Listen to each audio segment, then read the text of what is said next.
Hello everyone, welcome back to K Guru channel bye निर्मल गुप्ता। बच्चों, आज हम क्लास 6 की गणित विषय की वर्कशीट नंबर 3 सॉल्व करेंगे। सबसे पहले मैं आपको एंट्रीज बता देती हूँ। आपको अपना नाम लिखना है, कक्षा अध्यापक का नाम लिखना है और दिनांक लिखना है 22 सितंबर 2020। तो स्टार्ट करते हैं बच्चों आज की वर्कशीट। और बच्चों, आज की वर्कशीट में हम पढ़ेंगे संख्याओं की जानकारी। ठीक है, क्या विषय हमारा? संख्याओं की जानकारी। इस टॉपिक पर पढ़ेंगे। ठीक है, तो देखिए, हरप्रीत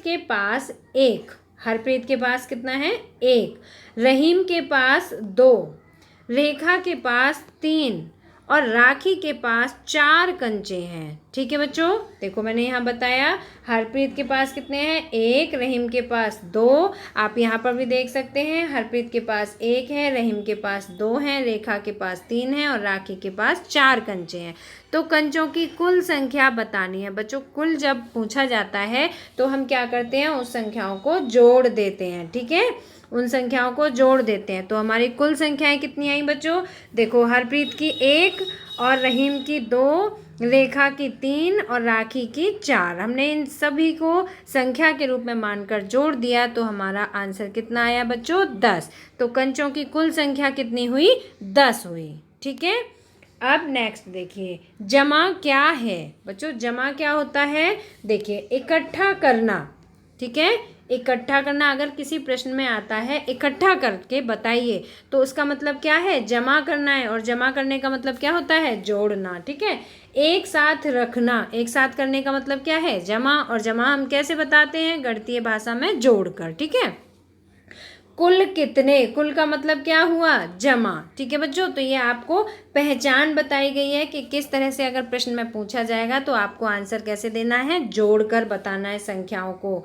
और अगर कुल पूछा जाता है तब भी जोड़ना है, जमा पूछा जाता है तब भी जोड़ना है और आगे की ओर गिनना तब भी हमें जोड़ना ही होता है। तो आपको ये शब्द याद होने चाहिए, इकट्ठा करना, एक साथ रखना, कुल कितने, कुल, जमा और आगे की ओर गिनना। इन सब का मतलब होता है जमा और जमा का मतलब हुआ जोड़ना। तो संख्याएं जो होती हैं उन्हें हम जोड़ देते हैं बच्चों। अब आगे देखिए, कॉलम में लिखें और जमा करें। तो देखिए, ये कॉलम में लिखना है आपको, संख्या यहाँ पर दी है और एक संख्या यहाँ पर दी है। तो बच्चों, संख्याओं को हम किधर से पढ़ते हैं? अपने सीधे हाथ की तरफ से पढ़ते हैं। यहाँ से देखिए, ये इकाई, दहाई, सैकड़ा, हजार और 10,000। ठीक है बच्चों, तो ये कितना हो गया?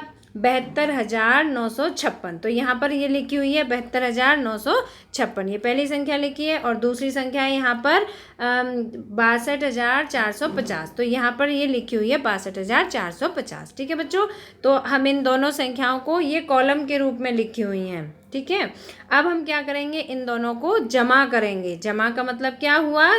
प्लस, जोड़ देंगे। ठीक है, तो इसे हम जोड़ेंगे इकाई की तरफ से, सीधे हाथ की तरफ से। तो देखिए, यहाँ पर 6 का 6 आ जाएगा, 5 और 5 10 होंगे तो 0 आएगी। इसके बाद 9 और 4 कितने हुए बच्चों?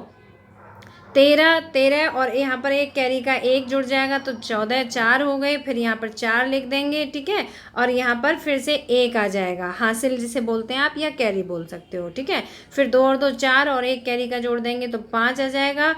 ठीक है, अब यहाँ पर कोई भी कैरी नहीं आएगा। इसके बाद 7 और 6 को जोड़ेंगे हम तो 13 आएगा। तो इस तरह से ये हमारा आंसर आया बच्चों। ये क्या था? हमें यहाँ पर जमा करके हमने बताया, तो ये हमारा करेक्ट आंसर आया। ठीक है, अब नेक्स्ट क्वेश्चन देखिए, एक गांव में 3,786 पुरुष, 3,672 महिलाएं और 1,508 बच्चे हैं। गांव की कुल जनसंख्या ज्ञात कीजिए। अब बच्चों देखो, इसमें कुल जनसंख्या पूछी है तो क्या करेंगे? पहले हम तीनों को ऐसे कॉलम के रूप में लिख लेंगे। पुरुषों की संख्या ये लिखी है, महिलाओं की संख्या ये और बच्चों की कुल संख्या ये। अब पूछा क्या गया है? कुल जनसंख्या पूछी है। तो कुल जनसंख्या क्या आएगी बच्चों? हम इन तीनों संख्याओं को जमा कर देंगे, मतलब जोड़ देंगे, तो ये हमारा आंसर आ जाएगा। ठीक है, अब इसके बाद बच्चों देखो, यहाँ पर आपको करने हैं ये प्रश्न, कॉलम में लिखें और जमा करें। आपको ये कॉलम में लिखने हैं। जैसे पहली संख्या है आपकी 541। ठीक है, और दूसरी है यहाँ पर 654। तो आपको इस तरह से ये कॉलम में लिखना है और फिर आपको इसे जोड़ना है और आपको यहाँ पर आंसर लिखना है। ठीक है, अब मैं आपको लिखित रूप में भी दिखाऊंगी अभी। अब इसके बाद दूसरी संख्या है ये और तीसरी है ये। देखिए, मैं आपको तीनों का सॉल्व किया हुआ दिखाती हूँ। तो देखिए पहला है 541 और 654 को अगर हम प्लस करेंगे बच्चों तो कैसे प्लस करेंगे, 4 और 1 प्लस किया तो 5 आ गया, ठीक है। 4 और 5 प्लस करेंगे तो 9 आ जाएंगे, है ना। और फिर 5 और 6 प्लस करेंगे तो 11। तो बच्चों ये हमारा करेक्ट आंसर हुआ, ठीक है। ये पहले प्रश्न का आंसर हुआ, ये हमने जमा किया है ना। पहले इन्हें कॉलम के रूप में लिखा है, फिर हमने इसे जमा किया है, तो ये हमारा आंसर आया, ठीक है बच्चों। आपको इसी तरह से अपनी कॉपी में करना है। दूसरी संख्या हमें ये दी हुई है 8541 और 5487। तो इसको कैसे जमा करेंगे आप तो यहाँ पे देख सकते हैं, आप यहाँ जमा किया हुआ लिखा है। तो देखिए 7 और 1 कितने होते हैं, 8, ठीक है। 8 और 4 कितने हुए, 12। तो 12 के यहाँ 2 और यहाँ पर हम कैरी लगाएंगे 1, ठीक है। अब 5 और 1 कितना हो गया, 6 और 4 कितना हो गया, 10। तो 10 की यहाँ पर आ गई 0, फिर यहाँ पर एक कैरी लगाएंगे। 8 और 1 कितने हुए बच्चों, 9। 9 और 5 जोड़ देंगे तो हमारे हो जाएंगे 14, ठीक है। तो ये हमारा हो गया करेक्ट आंसर, ठीक है बच्चों। तो इस तरह से हमारा दूसरा हुआ। अब इसमें तीसरी संख्या दी गई है, ये तीसरी संख्या है, देखिए 12,545 और 45,815, ठीक है। तो देखिए मैंने इस संख्या को भी जोड़ा है, यहाँ पर आप देख सकते हैं। इसे कैसे कैरी करेंगे, कैसे जमा करोगे बच्चों, यहाँ आपको जमा का निशान भी लगाना है, ठीक है। 5 और 5 10 की 0, यहाँ 0 लिखा, फिर यहाँ पर हासिल 1 आ जाएगा, हासिल या कैरी कहेंगे आप। 4 और 1 5 और 1 6, फिर यहाँ 6 आ गया, ठीक है। अब इसके बाद कोई भी कैरी नहीं आएगा। तो 8 और 5 कितने होते हैं बच्चों, 13। 13 के 3, 3 के बाद यहाँ पर देखिए 13, इस तरह से आया ना। तो जो इकाई की संख्या होती है उसे हम नीचे लिख देंगे और जो दहाई की संख्या होती है उसे ऊपर कैरी में लगा देंगे, ठीक है, हासिल मान लेंगे उसका। तो यहाँ पे हो गया कैरी का 1। 5 और 2 कितने हुए, 7 और 1 कैरी का जोड़ देंगे तो 8, ठीक है। अब यहाँ पर कोई भी 8 हमारी एक इकाई संख्या है तो हम कोई भी कैरी नहीं लगाएंगे, है ना। 4 और 1 5, 4 और 1 कितने हुए, 5। तो ये हमारा हुआ करेक्ट आंसर, ठीक है बच्चों।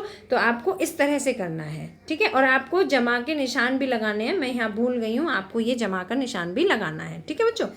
अब इसके बाद नेक्स्ट देखिए, ये तीनों हो गए आपके, कॉलम में लिखो और जमा करो, ये मैंने आपको बता दिया है। अब प्रश्न नंबर 2 है, इसमें एक आदमी ने एक पेड़ से 435 आम, दूसरे पेड़ से 450 आम और तीसरे पेड़ से 295 आम तोड़े। तो पेड़ों से तोड़े गए आमों की कुल संख्या ज्ञात करो। बच्चों आपको इसमें क्या बताना है, कुल संख्या बतानी है, ठीक है। तो आप प्रश्न नंबर 2 किस तरह से करेंगे, देखो एक पेड़ से तोड़े गए आम कितने बच्चों, 435, ठीक है। कितने आम तोड़े गए हैं, 435। एक पेड़ से आपको इसी तरह से लिखना है। दूसरे पेड़ से तोड़े गए आम कितने हैं, 450 और तीसरे पेड़ से तोड़े गए आम कितने, 295। तोड़े गए आमों की कुल संख्या, तो कुल का मतलब क्या हुआ बच्चों, आपको यहाँ पर जमा का निशान लगाना है, ठीक है। ऐसे आप जमा का निशान लगाएंगे और ये आपका कॉलम हो गया, कॉलम में लिख दिया आपने, ठीक है। तो आपका जो करेक्ट आंसर आएगा वो ये है 1180, ये आपका करेक्ट आंसर आएगा। आप इसे प्लस कर लेंगे, 5 और 5 10 की 0, हासिल 1 आ जाएगा।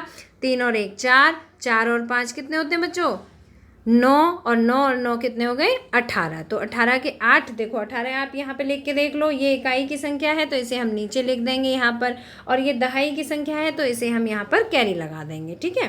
तो देखिए यहाँ पर हमने इकाई की संख्या लिख दी और दहाई की संख्या यहाँ पर कैरी लगा दी। तो 4 और 1 कितने हुए, 5, 5 और 4 9, 9 और 2 11। तो ये हमारे 11। तो बच्चों इस तरह से हमारा करेक्ट आंसर आया 1180, ठीक है। तो आपको इसी तरह से अपनी कॉपी में सॉल्व करना है। 1180 हमारा करेक्ट आंसर आएगा। आपको इस तरह से भी लिखना है और कॉलम में भी लिखना है, जमा का निशान लगाना है और फिर ये आपका करेक्ट आंसर आ जाएगा। तो बच्चों मुझे उम्मीद है कि आपको आज की वर्कशीट समझ में आ गई होगी। अगर पसंद आई है तो लाइक करना, शेयर करना, और अगर अभी तक आपने सब्सक्राइब नहीं किया बच्चों, जब आप वीडियो देखते हैं तो नीचे साइड से लिखा होता है सब्सक्राइब, ठीक है, रेड कलर से लिखा हुआ होता है, उसे आपको टच करना होता है। वो ब्लैक कलर में या ब्राउन कलर में चेंज हो जाएगा, तब आपका माना जाएगा कि सब्सक्राइब किया। और सब्सक्राइब सिर्फ एक ही बार करना होता है, आपको बार बार नहीं करना होता है, ठीक है। तो बच्चों फिर मिलते हैं इसी तरह की नेक्स्ट एजुकेशनल वीडियो में। आज सब्सक्राइब जरूर करना अगर अभी तक आपने नहीं किया हो तो।